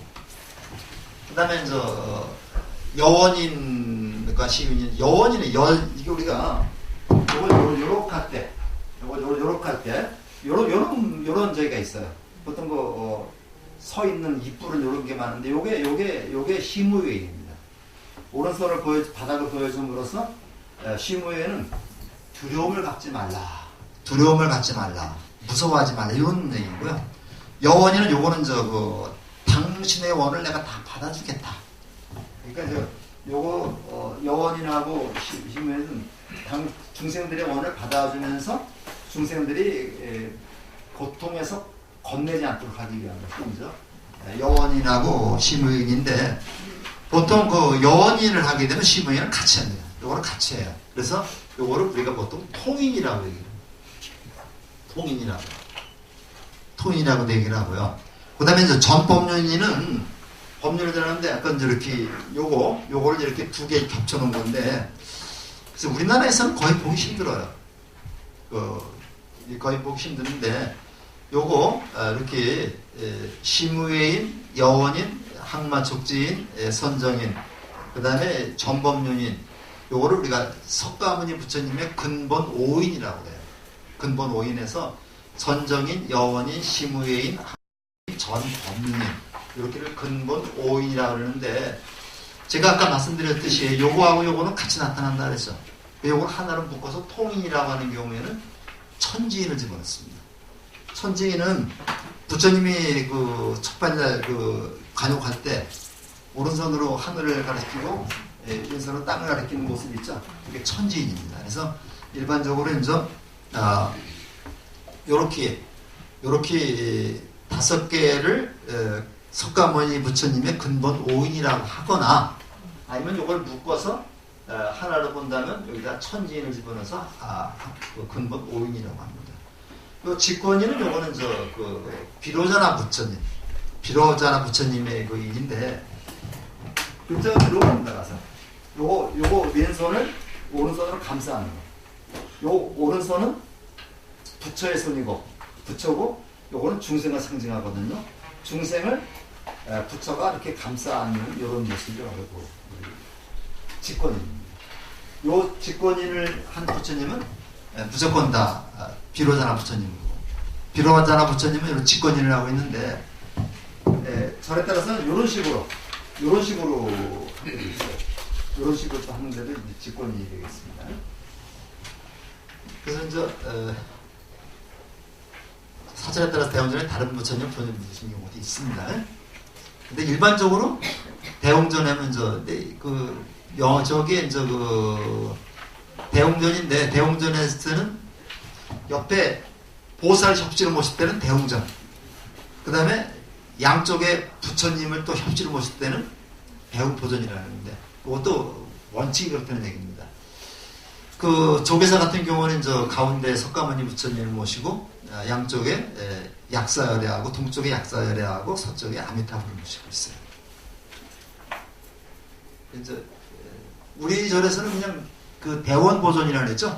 그러니까 우리 절은 또 대웅전이라고 사실은 하게 되는데 대원보존이라고 이제 그렇게 했으니까 그렇게만 아시고 요거 비로자나 부처님이죠. 이렇게 돼 있는데 이렇게 오른손을 요거는 왼손이 감싸고 또 왼손이 감싸도 되고 반대로 해도 괜찮습니다. 근데 이제 보통 오른손을 감싸는 경우가 많고 요거는 오른손을 왼손으로 감싸고 있습니다.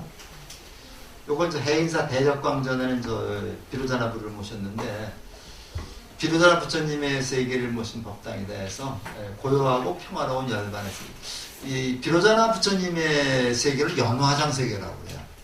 연화장 세계라고 합니다. 이따가 한번 좀 물어볼 게 또 하나 있어요. 비로자나 부처님의 세계를 여고 세계라는 거 여기 직권이 요거 잘못했습니다.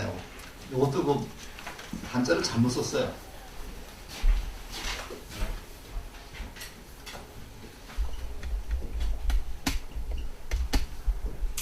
요 권자가 주먹이라도 주먹.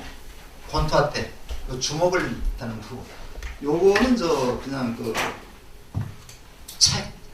요거 책을 말하는 건데, 요거 땅 숫자가 지혜의 주먹.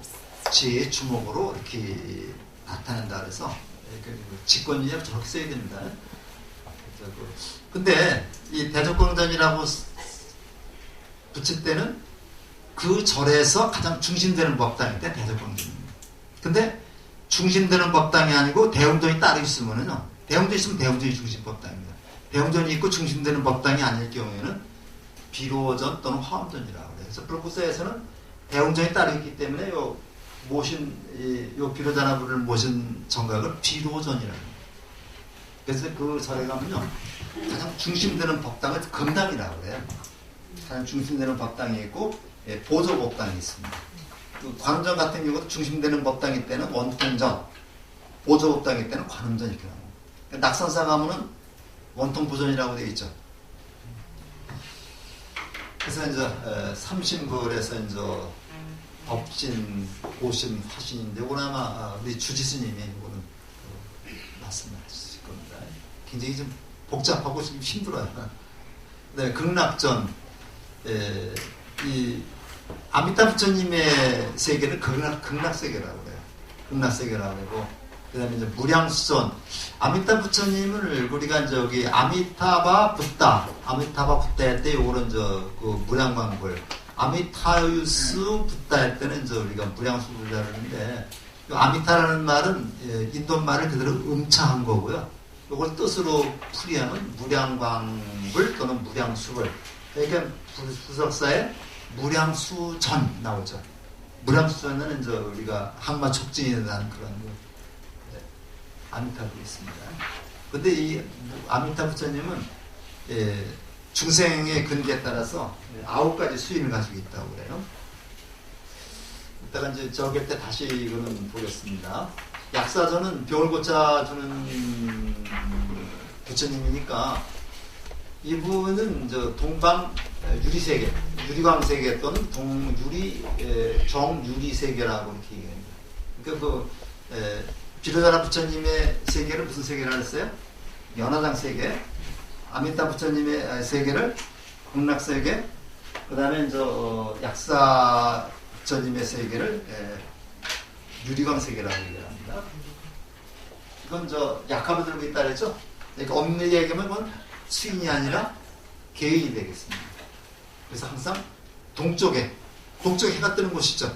동쪽에 있고 아미타 부처님은 극락세계, 죽음 세계니까 항상 서쪽에 있습니다. 그 다음에 이제 미륵전은 아직 오지 않으신 분이에요. 부처님이 돌아가신 지 56억 7천만 년 뒤에, 56억 7천만 년 뒤에 이제 부처로 오신다 그러는데, 그분은 용화수 밑에서 이제 깨달아가지고, 3번의 설법을 통해서 중생을 제도한다 해서, 법주사 가면은 미륵대불 있죠. 미륵대불 밑에 용화전이 있고요. 그 다음에 금산사 가면, 금산사인데, 금산사의 미륵전이 아주 굉장히 유명합니다. 미륵전이 있죠, 여기? 3층 대전광전 바로 앞에 있습니다. 네, 그래서 미륵 부처님의 세계를 용화세계라고 합니다. 자, 그러면 문제 하나 내볼게요. 자, 비로자나 부처님의 세계를 뭐라 그랬어요? 연화장 세계. 그 다음에 아미타 부처님의 세계를 극락세계. 그 다음에 약사열의 부처님의 세계를 유리광세계. 그 다음에 미륵 부처님의 세계를 용화세계. 그러면 석가모니 부처님의 세계는 석가모니 부처님이 계시는 세계는 뭐라 그래? 사바세계. 사바세계가 바로 어디입니까? 사바세계가? 극락 아니고 사바세계가 바로 우리가 있는 세계. 우리가 사는 세계는 사바세계. 그렇죠? 사바세계. 우리가 사는 세계가 사바세계입니다. 그러니까 석가모니 부처님은 항상 여기에 이 사바세계에서 우리와 같이 계시는 거고, 연화세계, 연화장세계가 극락세계에 따로 있는 게 아니라 여기 우리가 살고 있는 이 속세, 이 사바세계를 극락세계로 만들면 바로 거기 아미타 부처님이 계신 거고, 연화장세계로 만들면 거기 비로자나 부처님이 계신 거다. 이 때문에 지옥이나 또는 이런 천당이라는 것이 어떤 공간이 따로 있는 건 아닙니다. 내 마음속에 다닙니다. 그래서 다음 달 우리 법과에 지옥에 대한 얘기를 써놨는데, 지옥이라는 게 우리가 어느 공간에 있는 게 아니라 내 마음속에, 내 마음이 지옥 같은 마음이 지옥 속에 있는 거고, 극락 같은 마음은 극락 속에 있는데, 내가 하루에도 84,000번을 지옥과 천당을 오간다고 그래요. 지옥에 오가서 기분 좋으면 극락세계, 기분이 더럽게 꿀꿀하면 이건 지옥 또는 축생세계거든요. 84,000번 왔다 갔다 한다. 우리 생각이 수시로 바뀌는 거죠. 생각 나름의 생각하기에 따라서 내가 삶이 지옥일 수도 있고 천당일 수도 있다. 보통 24시간을 초로한 사람은 거의 84,000시간입니다. 그래서 조금 요까지만 할까요? 파쌍전 또는 정멸봉인데, 파쌍전은 부처님의 일대기를 8개의 그림으로 그려서 나타내는 게 이제 팔쌍도고, 팔쌍도를 모신 게 팔쌍전입니다.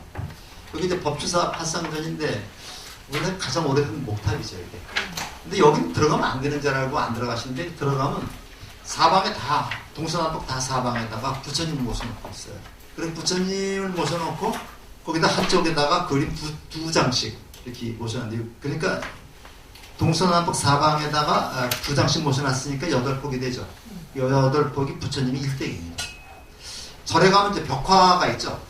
벽화가 있는데 보통 벽화에는 파쌍도를 그리거나 시부도를 그립니다. 그래서 우리가 이제 갑사에도 있는지 모르겠는데 대웅전 그 벽화 보면은 이게 파쌍도다, 이게 그 시부도다, 이거 우리가 이제 금방 구분을 낼 수 있어요. 그다음에 영산전은 이제 부처님이 영축사안인데, 영축사안이 이제 법화경을 설하시고 여기서 주로 많이 설법을 하셨는데,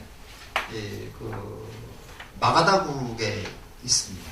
그래서 여기를 저도 좀 새벽에 한번 올라가 봤는데 그 높진 않은데 계단이 많아요. 계단이 많은데 춥더라고요. 그래서 거기 가서 이제 이렇게 법화경은 다 못 읽고 금강경 독송하고 이렇게 했는데 굉장히 좀 성스러워요. 이 고은 선생님이 이 치매 영축산을 가서 너무 감격스러워가지고 땅에다 입을 맞췄다, 그런 기임도 있습니다. 좌우에 제와갈라보살, 미륵보살 뭐 어떤 있는데, 요거 제와갈라보살은 우리가 알다시피 이제 연등불이라고 해가지고 과거불, 요거는 미륵불로 오신 분입니다. 가섭존자하고 안암존자는 부처님의 대표적인 제자죠.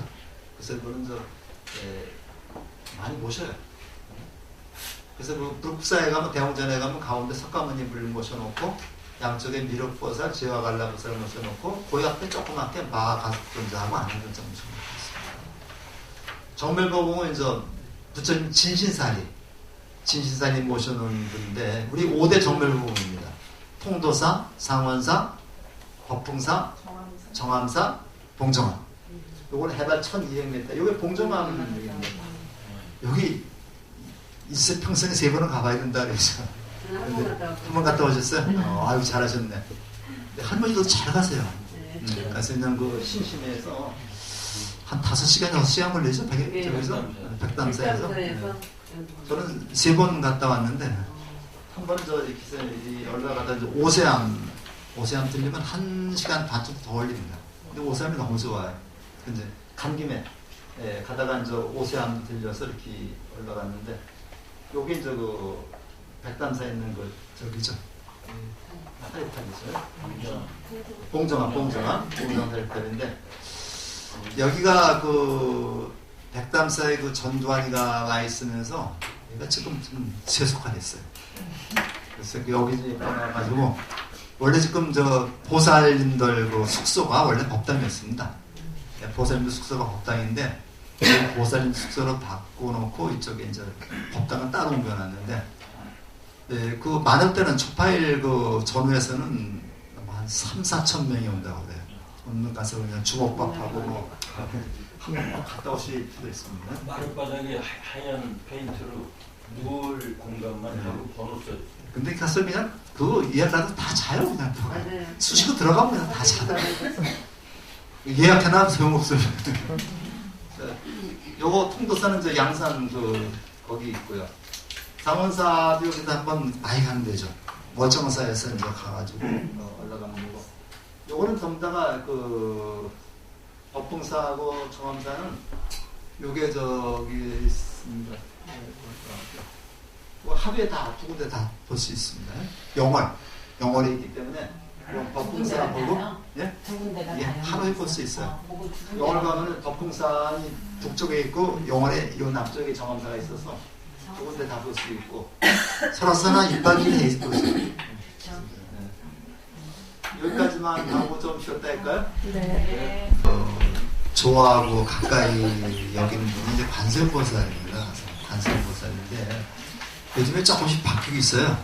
지장보살도 바뀌고 있습니다. 이 관세음보살이 이제 아바로키디스바라 이제 얘기하는데, 한문으로 번역할 때 관세음이라고 합니다. 관세음보살이다.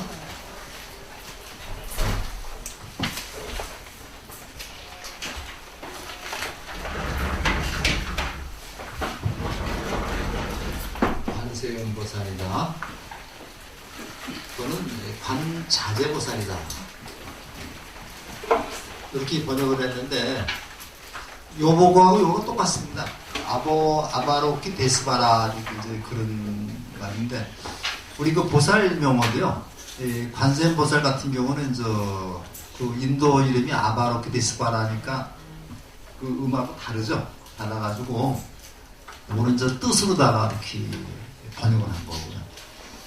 문수보살 같은 경우는 원래 그 인도말로 만주시리보살인데 요거는 음으로다가 그냥 따온 겁니다. 그래서 우리가 문수사리보살이죠. 대지 문수사리보살 이렇게 얘기하거든요. 문수사리보살이 약해서 문수보살이라는데 글을 잘 써서 문수보살이 아니고 만주실이라고 하는 그런 인도말을 그대로 음으로 따온 겁니다. 그러니까 보살의 명어도 또 부처님의 명어도 음으로 따온 게 있고 이거를 글자 한문으로 다시 번역한 게 있고 그런데 이 관세음보살의 관자는요. 이 관자는 요거는 이제 그 마라난타 스님이 번역한 그냥 구마라습 스님이 번역한 번역어고요. 요거는 현장 스님 서육에 나오는 현장 스님이죠. 현장 스님은 관자재 보살이라고 번역을 했고 구마라습 스님은 이걸 관세음보살이라고 번역을 했는데 우리 반야신경은 이 현장 스님이 번역한 겁니다. 그래서 관자재 보살이라고 돼 있죠. 그 다음에 일반적으로 구마라집 스님이 번역한 걸 많이 쓰고 있어요. 근데 이 관자는 살펴본다. 겉에 있는 게 아니라 그 속에 있는 본성을 살펴본다. 이런 뜻입니다. 이 본다는 것도 이 견자가 있고, 이 견자는 이제 겉에 있는 거만 보는 게 견자입니다. 그 속에 있는 거를 자세히 살펴서 그 본질을 아는 거를 우리가 관이라고 해요. 관상이라고 그러죠? 관상이라고 그러죠? 얼굴 이쁘고 그거 보는 게 아니라 얼굴 속에 있는 운세를 보는 게 관상입니다. 이 관자입니다. 그런 관자고, 세는 세간, 이 세상, 속세. 요거는 음은 소리입니다. 속세에 있는 중생들의 소리. 어떤 소리겠어요? 고통 소리죠. 중생 속에 있는, 세 속에 있는 중생들의 고통 소리, 번뇌의 소리를 보고 듣는 게 아닙니다. 들으면 울어야만 되는데, 이거는 보고, 그러니까 이건 우리가 적극적이라고 했어요. 보고 구제해주는 보살이다. 그러면 여기서 관세음보살 뜻이 다 나오죠. 관자재 보살은 자제하다. 이 자제하다는 말은 조금 요즘 말로 하면 자유롭다. 어디에도 얽매이지 않는 자유로운 분위기에서 중생들과 함께하는 그러한 보살에 대해서 관자재 보살 같은 말인데 우리가 더 오히려 더 충실한 번역은 관자재 보살이 더 충실한 번역이라고 말하는 게 있습니다. 어디든지 자유롭게 나타나서 중생들과 함께하는 보살이다. 그러니까 무슨 보살이냐? 이거는 자비의 보살이다. 자비의 보살이다. 이 자자는 상대방에게 베푸는 거고, 사랑을 베푸는 게 자고, 비라는 거는 상대방의 아픔을 같이 아파하는 거. 이게 비가 되겠습니다. 그래서 우리가 관세음보살의 보선정각인데, 관세음보살이 너무 바빠갖고요. 너무 바빠가지고 눈 두 개하고 손 두 개는 도저히 중생을 감당할 수가 없기 때문에 눈을 그냥 1000개를 만들고 서로 1000개를 만들어가지고 천수천안, 천수천안이죠. 이겠지. 눈도 손이 1000개에다가 눈이 1000개에 이러한 관세음보살을 만들어서 그래도 중생을 쳐도 그래도 모자라는 겁니다. 모자라서 바로 우리 천수경이라고 있죠. 천수경 제일 많이 있는 경전이죠. 천수경은 바로 이거입니다. 천수경이 이렇게 쓰죠. 하나자 사선인가 아닙니다. 1000개의 손으로 중생에게 자비를 베푸시는 관세음보살을 찬탄하고 그 관세음보살의 귀의하는 그런 내용을 담은 경전이 이제 천수경입니다. 매부터 시작을 해요. 정구업지는 수리수리 마수리 수수리 사무 이렇게 나오죠. 정부업진원. 이게 이제 대학가에서 이걸 이제 공부할 건데, 이 구업, 입으로 짓는 업. 우리가 이제 몸으로 짓는 업, 입으로 짓는 업, 그 다음에 생각으로 짓는 업이 있는데, 이 중에서 가장 심각한 게 입으로 짓는 업이에요. 제일 많이 심대잖아요. 예. 말 때문에 짓는 업이 엄청 많죠. 맞아요. 그래서 이 입으로 짓는 업을 먼저 정화하고 나서 깨끗하게 하고 나서 그 다음에 이제 이걸 읽어야 되는데 근데 경제일보다 다 이것부터 읽죠. 네. 네, 이것부터 읽습니다. 개경제 무상식 이렇게 읽는데 아주 우리나라 사람들이 제일 좋아하는 그 보살님이고 그 천지입니다. 11명 관세음 보살도 어떤 이제 얼굴이 11. 본 얼굴 말고 얼굴이 11개가 더 있습니다. 총 한 12개가 되는 거죠. 12개가 되는데 여기에는 뭐 성낸 모습의 얼굴도 있고 온화한 모습의 얼굴도 있고 그래요. 제일 유명한 게 이제 그 석굴암에 있는 11명 관세음 보살이 유명한데 이거는 이제 석굴암의 부처님 정면 뒤에 있기 때문에 바깥에는 아무리 보려고 해도 못 봅니다. 들어가서 볼 수 있어요. 이렇게 되어 있다. 그래서 이제 그 관세음 보살이 원통도살에서 원통전 또는 보타전이라고 하는데 지금 낙산사가 아주 그건 이제 유명하죠. 다 붙었는데 지금 다 보고를 해놨습니다. 지장전 그 다음에 이제 유명한 부처님인데 명부의 세계의 지장전 전각인데 명부전이라고 그러고 시황전이라고 그런다. 그 지상전에 가면은 가운데 지상보살을 이렇게 모셔놓고 양쪽으로 이렇게 5명씩 이제 시왕을 모셔놨습니다. 10명의 왕을 이게 시왕이라고 이렇게 쓰고 시왕이라고 있습니다. 시왕이라고 있습니다. 여기에 유명한 누가 있어요? 염라대왕이 있는데 어떤 분이 염라대왕이에요? 10명 중에서 10명 중에서 이쪽이 동쪽입니다. 이쪽이 서쪽이 되죠. 이 북쪽이니까요. 이게 지장보살이고 다섯 번째 그 왕이 염라대왕입니다. 이거 어떤 분이 되겠어요? 어떤 분이 되겠습니까? 순서가 첫 번째, 두 번째, 세 번째, 네 번째, 다섯 번째. 요 분이 염라대왕입니다. 그래서 우리가 이제 좌쪽에 지장보살에 우리가 보기 오른쪽에 세 번째인데 이분은 항상 뭘 이고 있느냐? 머리에 책을 이고 있어요. 그래서 이제 염라대왕한테 잘 보이실 분은 그 앞에 가서 좀 아부를 하시면 여기다가 책을 이고 있습니다. 그 분이 한 분밖에 없어요. 염라대왕이 별로 없어요. 네? 별로 없던데요. 그 제대로 그 책 이고 있는 분이 가서 한번 이번에 지상전 우리 전은 지상저기가 없습니다. 지상전이 없는데 보통 지상전하고 관음전은 다 있죠. 네, 관음전에 있는데 지장전은 지상전도 다 있어요. 명부전, 시황전이라 해가지고 가서 보면 여기서 세 번째입니다. 그러니까 하나, 둘, 셋, 넷, 다섯 번째. 자, 이분은 어떤 원에서 왔느냐면요.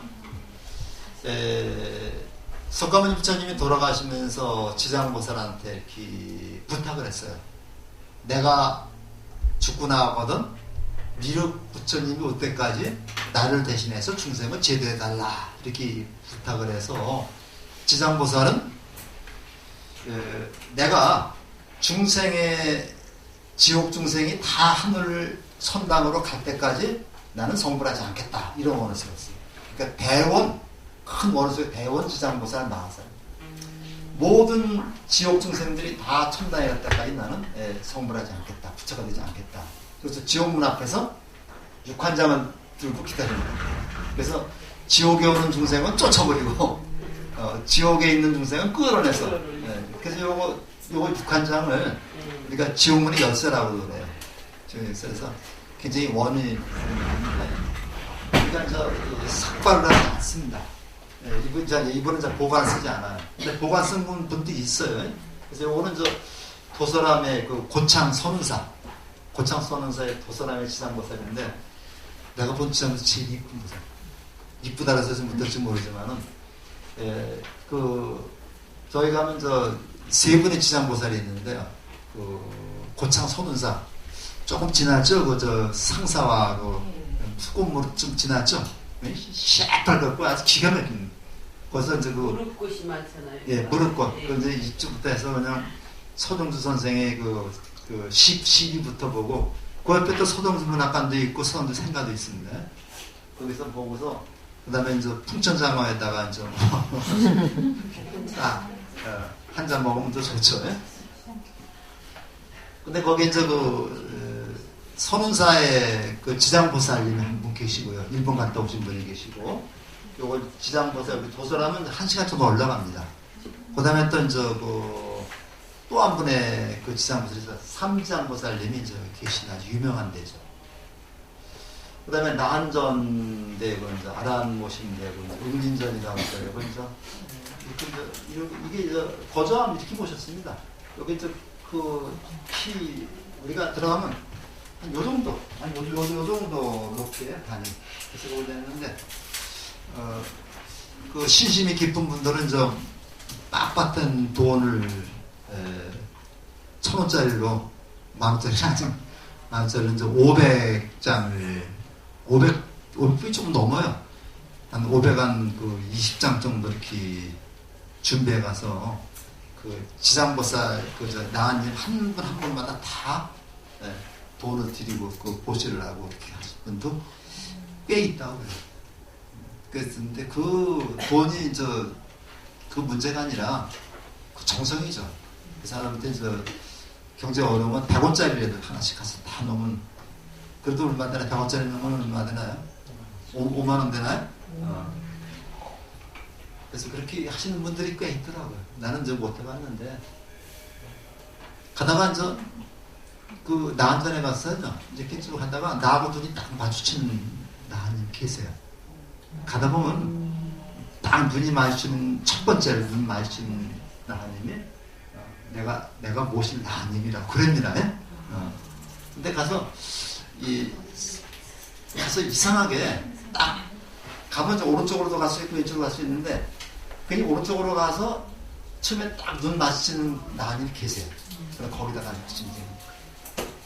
근데 이제 있어요. 하면은.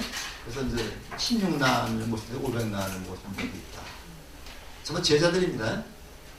대장전은 이제 경전 모신 전각인데, 요거 해인사, 팔만대장경 모신 데를, 그러니까 장경각 또는 대장전 또는 수다라전, 수다라가 이제 경전이라는 얘기거든요. 얘기합니다. 그래서 이렇게 했는데, 특히 이제 해인사 장경각이 이거 해인사죠, 이거? 장경각인데 유명하고, 보통 비로자나무를 모시거나 석가모니 부처님 모신다. 왜냐하면 비로자나무는 법을 의인화한 그런 부처님이었습니다. 그 다음에 조사당인데, 그 절에서 이제 한 종파를 세운 스님을 조사라고 합니다. 근데 이게 이런 구분을 좀 잘 하셔야 돼요. 우리 예불문에 보면은, 석원, 동진, 급아해동, 천하종, 제대 조사인가? 제대조사, 천하종사, 일체 선지식 나오죠. 그래서 우리가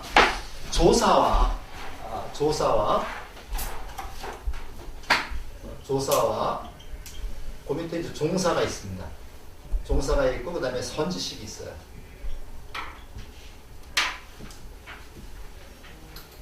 선지식이 있는데요. 선지식입니다.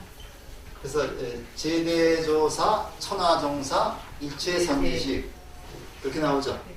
근데 조사는 한 종파를 세운 그러한 가장 큰 스님을 우리가 조사라고.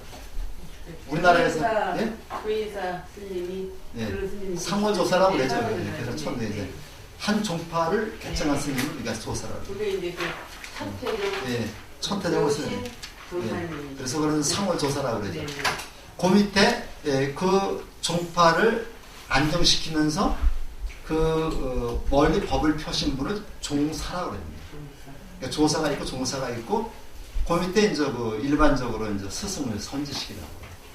그래서 우리나라에서는 원효 스님이나 의상 스님 같은 분을 조사라고 합니다. 조사. 그래서 의상조사, 법성대라고 그러죠.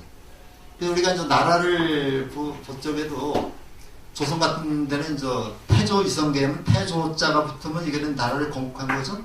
그다음에 태종, 세종 이건 전부 다가 나라를 안정시킨 그런 왕들입니다.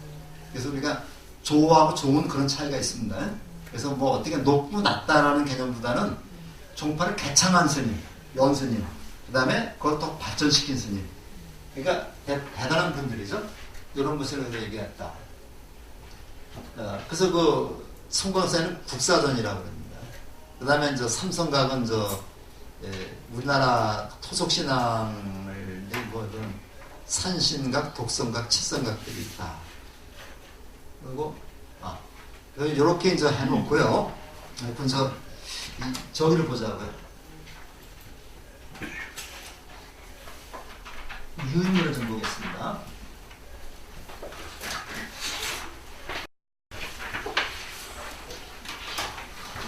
자, 이제 유인물을 해서 한 조금만 하고 유인물 안 받으셨어요? 네.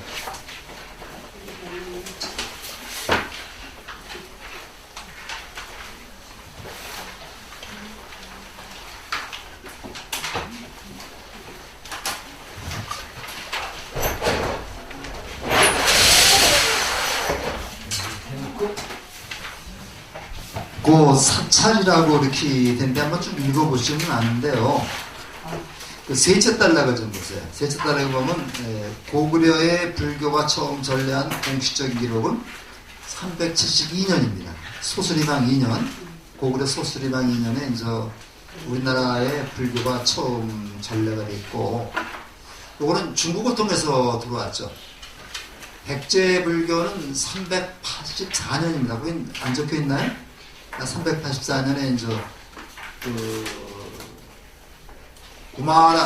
마라난타라고 하는 인도 스님이 전해왔습니다. 전해왔는데 고구려 불교는 중국을 통해서 들어왔어요.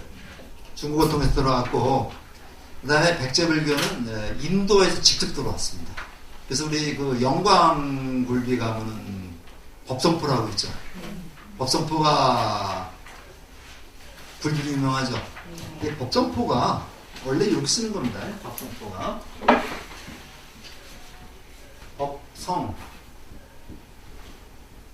이렇게 써서 이 법성이라는 게 부처님의 가르침, 진리죠. 부처님의 가르침이 여기를 통해서 들어왔다 해가지고 그 들어온 데다가 이제 그 영광군하고 불교계에서 같이 힘을 모아서 마라난타 사라는 절을 만들었어요. 마라난타 절을 만들었는데 거기 가면 이제 바닷가를 딱 보면서 마라난타 스님이 거기서 들어오는 그런 그 모습을 볼 수가 있고, 인도 불교에 또 저 흔적도 볼 수 있습니다. 그러고 나서 거기 영광내 하면 그 불갑사라는 절이 있습니다. 불갑사라는 절이 있는데 이거는 백제 최초의 그 보통 사찰을, 여기도 저 꽃무릇이 아주 유명해요. 그래서 곧장 서는 싸고 여기가 아주 꽃무릇이 유명한 데인데, 이 갑자가 들어가는 데는 아주 으뜸이라는 얘기입니다. 그래서 여기 갑사도 으뜸 가는 자리다. 그래서 우리가 이제 그렇게만 좀 알아두시고, 그 나머지 읽어보면 되겠습니다. 우리나라에 절이 처음 들어온 데가 어디라고요? 처음 들어온 시기가 고구려 소수리만 2년, 그 다음에 이제 372년이다. 그 다음에 이제 374년에 이제 초문사하고 이불난사를 던졌다. 그런 얘기를 이제 읽어보시면 알겠고, 그 다음 페이지를 보세요. 그 다음 페이지를 보면 이제 요거는 뭐 외우는 게 아니고, 요거는 그냥 내비지 마시고요. 요거는 제가 도표를 한번 만들어 본 겁니다. 만들어 놨는데, 그래서 알기 쉽게 좀 해본 건데, 보시기 바랍니다. 먼저 대웅전 또는 대웅보전이라고 있죠. 같이 쓸 있는 건 제가 다 써놨는 대웅전 또는 대웅보전은 석가모니 부처님이 주불입니다. 주불이고 이제 문수보살하고 보현보살을 모셔놨는데, 문수보살은 지혜보살이고 보현보살은 실천의 보살이죠. 그래서 우리가 대지문수보살, 대행보현보살 이렇게 나오죠. 그래서 요거 월칙은 그렇게 좌우에 문수보살과 보현보살을 모셔놓은 게 대웅전의 기본 틀입니다. 근데 우리 절에서는 요즘에는 그 문수보살하고 보현보살 대신에 관세음보살하고 지장보살을 많이 모셔요. 그건 대중들의 뜻에 의해서. 대중들이 이제 아무래도 좀 그 문수보살하고 그 보현보살은 조금 좀 거리감을 느끼나 봐요. 그러니까 좀 잘 모르니까. 예, 잘 모르니까. 그리고 제일 친근한 보살이 이제 관세음. 관세음보살하고 지장보살이에요. 그래서 대중들의 뜻에 의해서 우리도 그렇게 모셔놓고 요즘에는 그런 자들이 많습니다. 그런데 사실은 관세음보살하고 지장보살 모시는 가운데 아미타보살 부처님이 되셔야 되는 거거든요. 근데 이제 그렇게 예외가 많이 있다는 거. 근데 전통적인 사찰에 가면 거의 다 저 보현보살하고 문수보살 모셔놨습니다. 근데 부처님을 3번 모셔놓을 때는 가운데 석가모니 부처님이 계시고 그다음에 동쪽에 약사열에 서쪽에 아미타불 이렇게 모셔놓은 이거를 우리가 삼계불이라고 그래요. 이게 이제 우리가 잘 안 쓰는데 이걸 우리가 삼계불이라고 합니다. 글자는 그 저기죠. 방향. 그러니까 이제 우리가 중앙에 석가모니불, 동쪽에 약사열액을, 서쪽에 아미타불. 삼세불하면요. 삼세불하면 저 과거, 현재, 미래.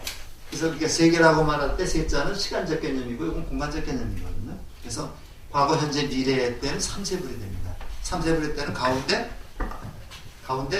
석가모니 부처님 현재불이죠. 그 다음에 이제 양쪽에 연등 부처님 과거불이고 미륵 부처님 그래서 미래불이고 해서 그렇게 모시는데 때에 따라서는 연등불하고 미륵불은 보살의 형태로 모십니다. 이럴 때는 연등불이 제와갈라보살, 그 다음에 미륵불이 미륵보살. 제가 아까 불쿠사 말씀드렸죠.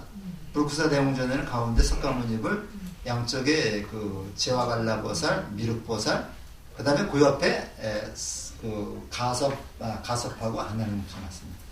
그렇게 모시는 데가 있고, 그래서 이제 석가모니 그 후부 부처님 뒤에 있는 그림을 평화라고 해요. 평화라는데 가장 일반적인 평화가 영산 해상도입니다. 영산 해상도가 거의 아마 우리나라 절에 한 90% 이상은 바로 그런 평화를 모셔놨는데, 영산 해상도는 저 부처님이 영축산에서 법화경 설하던 모습입니다. 우리 절에는 자연평화 모셔놨죠. 이렇게 그 유리로 돼서 그냥 봤더니 이런 절이 제가 보기에는 그 이천에 그 행부선원이라고 월호스님 계신데 행부선원도 이렇게 모셔놨는데 우리 절이 조금 더 먼저 만든 것 같아요. 근데 시원하죠? 우리가 그래서 이렇게 돼 있고 그 다음에 저 파상전 석가모니불 주불이고 맨 위가 주불입니다. 주불이고 그 다음에 제와갈라보살 미륵보살을 모셔놨다. 그 다음에 대적광전이 또 많죠. 대적광전은 이제 그 해인사라든가 금산사 같은 그런 큰 절에 있는데 그 정전 그 이전적이 요 비로자나 부처님 모셔놓은 정각이 가장 중심 정각일 때는 대적광전. 그다음에 부속 정각일 때는 화엄전, 비로전 그렇게 얘기합니다. 그다음에 그 대적광전 대신에 대광명전이라고 하는 그런 얘기가 있는데 이때는 비로자납을 노사납을 석가모니불로 모셔놨습니다. 그래서 가운데가 원만보신 노사납을 그 청정법신 비로자납을 법신불이죠. 그다음에 이제 그 동쪽이 원만보신 노사납을 그다음에 이제 오른쪽이 화신불에서 1100억 화신 석가모니불을 모셔놨는데 이게 이제 삼신불 개념인데요. 이게 좀 굉장히 중요하면서도 굉장히 좀 어렵습니다. 그래서 이거는 이제 아마 주지스님이 아마 쉽게 아마 가르쳐 주실 겁니다. 그래서 부처님이 가르친 법, 경전을 중심으로 하는 것이 이제 비로자나불이고 수행 과정을 중심으로 하는 것이 이제 노사나불이고 그 다음에 이제 그 화생한 부처님이 이제 석가모니 부처님인데 쉽게 얘기하면 이렇게 얘기할 수 있어요. 보통 어떻게 비유해서 얘기하냐면요. 달이 밤에 달이 딱 뜨면은 달빛이 쭉 비치죠. 옆에 연못이 있죠. 연못에는 뭐가 비칩니까? 달이 다 들어가죠. 그래서 이제 그 홍장이라고 하는 그 고사 보면서 그 강릉 경포대에서 이제 그 경포소에서 홍장이라는 기생하고 이제 광누군가 하는 그 군수가 같이 뱃놀이를 하면서 달빛이 뭐 하늘에도 있고 물에도 있고 홍장에 눈동자에도 있다. 그래서 뭐 달빛이 세 개가 있다 그러죠. 오는 눈에도 있잖아요. 그렇다 그렇게 얘기를 하는데 월인청강이라는 게 있죠. 월인청강 지국되면 달빛이 비쳐가지고 청강에 하면 여기 달이 1000개가 있습니다. 그래서 요 달을 우리가 보통 법진이라고 해요. 법진이라고 하고 요거 빛을 보신이라고 그래요. 요게 비치는 거를 화신이라고 해요. 보통 이렇게 많이 비교를 해요. 그래서 그렇게 해서 대적광전 되고 무슨 한다 해서 직권인을 한다 그랬죠. 그 다음에 극락전에서 이것도 이제 극락전 또는 극락보전이라고 얘기를 합니다. 그래서 아미타불을 주불로 해서 관세음보살하고 대세지보살을 보통 모시는데 대세지보살 대신에 지장보살을 모시기도 한다. 그 다음에 약사전은 유리광전이라고도 얘기를 하는데 이거 약사열애하고 일광보살, 열광보살을 모신다. 우리 그 청량사라고 한번 가보신 분이 있는데 가을에는 청량사 한번 꼭 가보시는 분이에요. 저기 어디 있더라 거기가 봉화 청량사 가면 단풍이 잠깐 죽일 정도로 아름다워. 그리고 또 산사마켓 또 유명하죠. 거기에 하면 이제 유리광전이라 해서 지장보살 모시는데 큰 정각입니다. 아마 조금 걸어 올라가긴 해야 되지만 그 가을에는 가을 단풍이 했다는 꼭 그 봉화 청량사를 한번 가보시면 크진 않은 절인데 기가 막힙니다. 제가 보진 않았는데요. 한번 가보세요. 부산 한번 갔었어요. 거기 가면 또 이렇게 또 그 출렁다리도 한번 건널 수 있고. 그 다음에 용화전에는 미륵보살 모시면 되고, 그 다음에 쪽에서 원통전 밑에 나오죠. 이 관세음보살 모셨는데, 원통전에 그 관세음보살 모신 부처님이 정각이 주 정각이 때는 원통전, 부석 정각이 때는 관음전이 되겠습니다. 그 다음에 명부전까지 우리가 좀 잘 보시고, 그 다음에 응진전, 나한전, 조사전 나오고, 산신전 나오고, 한번 읽어보시면 됩니다. 그리고 이거 잘 이건 내리지 마시고요. 저기다 붙여놓고 잘 보시고, 부천사물이라고 있습니다. 거기 종루에서, 종각은 1층, 종루에 2층으로 되어 있는 건데, 거기에 범종, 법고, 운판, 모고를 모셔놨는데, 범종은 지옥 중생을 제도하는 거고, 법고는 축생, 운판은 날짐승, 그 다음에 모고는 물고기를 제도하는데, 여기에서 사물놀이가 나왔다는 얘기가 있습니다. 요거 이제 부천 사물이 더 발달해서 사물놀이가 발전한 것이다. 이렇게 얘기를 합니다. 근데 금강문도 있고, 천왕문하고 금강문은 역할이 같습니다. 같은데, 금강문하고 천왕문이 같이 있기도 하고, 금강문이 없고 천왕문이 있기도 합니다. 그래서 천왕문에서는 사천왕이 있는데, 여기는 동쪽에 지국천왕, 남쪽에 증장천왕, 서쪽에 광목천왕, 북쪽에 다문천왕인데, 요거는 우리가 가다 보면요, 들어가다 보면은, 이게 가다 보면 양쪽에 두 번씩 모셔놨죠, 이렇게? 두 번씩 모셔놨는데, 내가 가면서 오른쪽 앞에가 보통 동쪽입니다. 앞쪽 앞에가 동쪽이고, 그 다음에 그 밑에가 남쪽이고, 이쪽이 서쪽, 북쪽 해가지고, 거기에 가지고 있는 지문을 보면 알 수 있는데, 요거는 제가 갑사가문사 한번 말씀을 드리겠습니다. 그 다음에 넘겨서 명화 수인 얘기를 하는데, 거기 아까 다 말씀드린 거죠. 선생이 좀 얘기를 했던 미륵불 기로자는 아미타불은 우리가 상품인, 중품인, 하품인 해가지고 모두 9개가 있습니다.